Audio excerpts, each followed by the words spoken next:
Now, the last of the South African nationals trapped by the turmoil in Sudan have returned home to a joyous welcome from family and friends. Our reporter Zola Sholwanahas is at the OR Tambo International Airport now. Zola, we saw how the families responded seeing their loved ones arrive there. We heard from the ministers there how this was a multidisciplinary commitment, not only from the South African government and gift of the givers, but from the government of Sudan as well.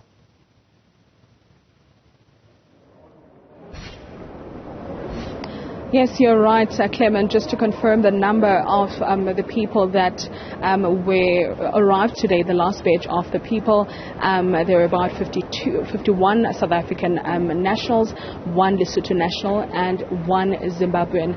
And the Minister of DIRCO really thanked the Sudanese government for making sure that, they keep in contact throughout this turmoil.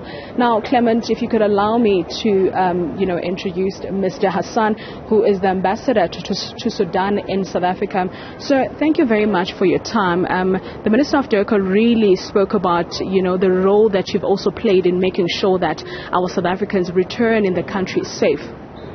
Thank you very much. Actually, we, as far as we are sad for what is going on in Sudan, we are very happy that South African evacuees reach safely to their country and with other citizens from SADC country as Zimbabwe and Lesotho.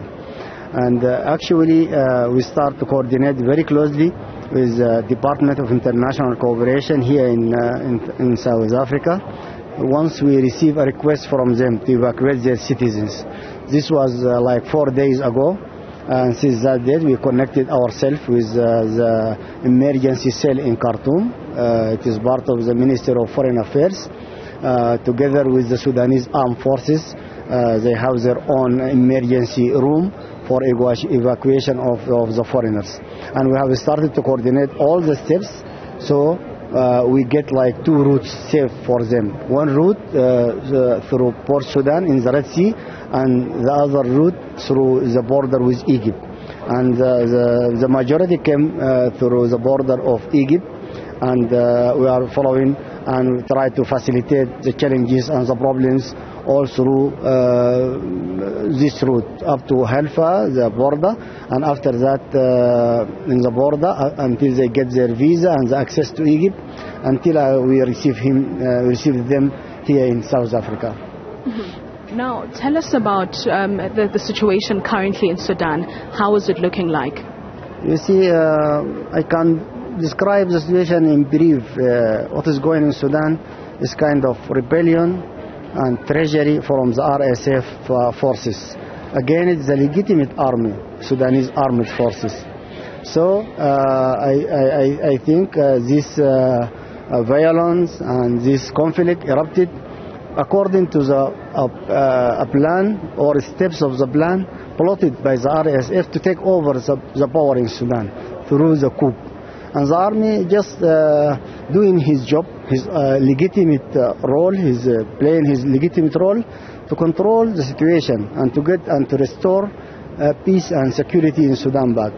I can assure you now Sudanese armed forces, Sudanese army, is controlling almost the situation on the ground, and it will come soon to the normal life of the people will come soon, inshallah. Mm-hmm. Now, the Minister of DIRCO, Naledi Pandor, mentioned that South Africa is not happy to see other African countries, suffering, referring to Sudan. Are there any talks that, the country, in between the two countries to make sure that South Africa helps, Sudan? You see, according to the experience of South Africa, they know the challenge of conflict, they know the challenge of unrest, they know the challenge of instability. So they understand what is going on in Sudan. And we are already involved in extensive negotiation, communication with the government of South Africa, just how they can help Sudanese people to overcome the challenges of the transitional period. We have some project in our plan just to make use of the experience of South Africa in transitional justice, for example. and also in how to articulate the constitution of the transitional period. So South Africa can help so much. This is beside the pivotal role of South Africa as a heavyweight country in the continent. It has its own judgment and its own contribution. And now, as the minister mentioned, they will never leave Sudan alone. They will do their best to restore peace and security in Sudan and to silence guns in the very soon time. Thank you very much for your time, sir.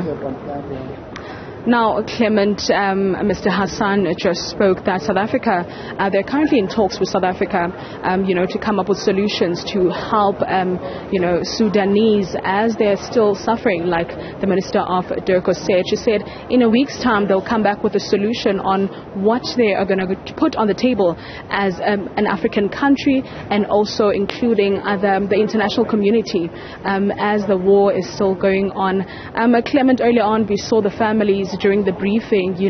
People were quite emotional, happy to see and be reunited with their family members, saying that a couple of weeks ago they saw videos and visuals of what was happening in Sudan, and that was just such a horrible time for them because they felt helpless at that moment. But they were also happy that Durko kept them updated about everything that was happening. So there was communication, so at least they were alerted about every movement. So there are a lot of ministers that played a role in this particular evacuation. The Minister of Home Affairs also spoke about how they were able to provide emergency passports to South Africans that did not have them in handy at that moment, so that they can be brought back home.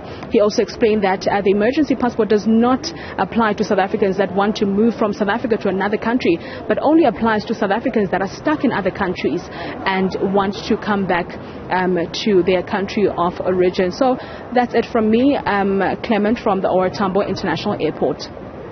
Zola Sholwanahas, thank you.